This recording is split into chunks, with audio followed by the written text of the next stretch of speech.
Bem-vindos ao nosso canal YouTube, com Falando Nisso de hoje. E a pergunta de Giovana. Gostaria de te ouvir falar sobre a perversão e gênero. Existiria uma perversão feminina ou uma perversão nas mulheres? Muitíssimo obrigado. É uma ótima pergunta, Giovana. É uma pergunta que permite a gente distinguir Freud e Lacan, né? Porque se a gente olhar para a teoria da gênese do fetiche e entender o fetiche como paradigma da perversão a partir do Freud, ele vai dizer assim: o fetiche nasce da constatação, da visão, da percepção, né, de que ao corpo da mulher, mais precisamente da mãe, falta um elemento, falta o falo, e no lugar desse falo eu pego uma imagem adjacente, né? A calcinha, a bota, o sapato, a trança, mas é um elemento em tese que estaria sim na cena da descoberta da castração. E a partir disso o fetiche teria uma função ordenadora para as pulsões, uma função hierarquizadora e substituidora. Então minha relação com a satisfação sexual é de encontro com o fetiche, não de encontro com o outro, né? O objeto, esse fragmento, essa parte do outro passa a valer pelo todo. Uma espécie de patologia da simbolização do desejo. E por essa concepção, a gente diria assim, essa concepção é empírica, né? Ela recorre a uma experiência perceptiva. Então, posto que a menina teria uma percepção da ausência de pênis, falo em si, não poderia existir uma perversão feminina, né? O que concorda com uma prevalência, uma recorrência histórica, narrativa ou casuística, né, de perversos masculinos. Aí entra uma problemática que seria assim, né? Mas qual exatamente seria o bom exemplo para caracterizar, então, mais massivamente a presença dos sintomas perversos, né? A realização de uma fantasia perversa. Então, lendo Freud de novo de uma forma muito empirista, o que a gente vai encontrar é que o maior paradigma, assim, então, para a perversão seria a homossexualidade, né? Tudo isso, então, decorrente de um certo entendimento da relação falo-pênis, né?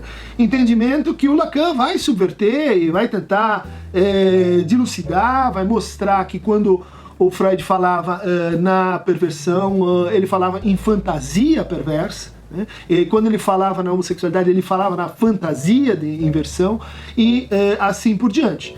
Distinguindo, então, mais claramente, né, a perversão da homossexualidade. Essa é uma relação totalmente contingente, não necessária, arbitrária. Ocorre que permanece o problema de como, então, pensar o que seria o paradigma da perversão feminina, o paradigma da perversão na mulher.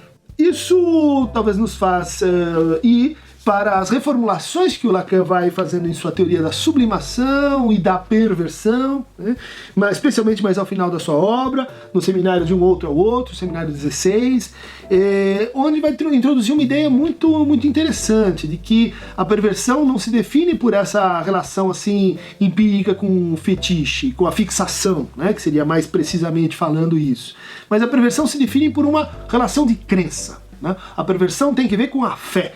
A perversão tem que ver com a crença de que o outro não é faltante. A crença de que no outro não há divisão subjetiva, não há falta, não há nada que não seja produzido pelo próprio sujeito, né? Como no caso do sadismo, que goza com a angústia do outro, e a angústia do outro é o sinal da sua divisão, do seu desfalecimento, né?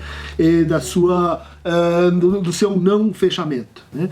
Então, o paradigma da perversão seria algo como uma lei fechada em si mesma, uma lei caprichosa, uma lei que toma o outro como, de fato, uma extensão não apenas fálica, mas objetal, no sentido de objeto A, né, de mim. Isso, a gente poderia dizer assim, é um pouco a relação que certas situações psicoticogênicas entre mães e filhos a gente encontra, né? Ou então a relação que certas mães exercem em relação particularmente com suas filhas, também com os seus filhos, mas que alocam aquela criança num lugar que está, vamos dizer assim, abrigado da lei, né? Que está abrigado da lei desde que aquele faça a função de complementar, então, fálica e objetalmente aquela mulher. Essa função, então, muito mais próxima da maternidade, a gente poderia dizer assim, olha, isso seria um exemplo de perversidade na mulher, de perversidade feminina, né?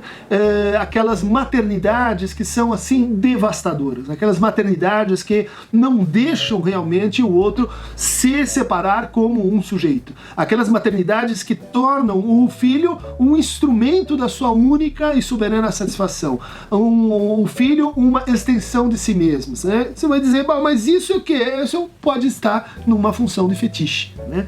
Isso seria um paradigma da relação, né, fetichista de uma mulher com o outro que o coloca na posição de filho fetiche. A pergunta é muito boa, ela exige um desenvolvimento talvez mais crítico do estatuto da perversão enquanto estrutura, que no meu entender é um estatuto diferente do que a gente tem em conta quando fala, por exemplo, da neurose, ou quando fala, por exemplo, da psicose. A perversão ela é produzida por um outro conjunto de distinções, que envolveria, por exemplo, a gente discriminar a diferença entre o falo na fobia e o falo no fetiche. Isso foi objeto de investigação do Lacan no Seminário 4, aparentemente não chegando a um resultado muito convincente, ou pelo menos um resultado que permaneça muito ao longo da obra.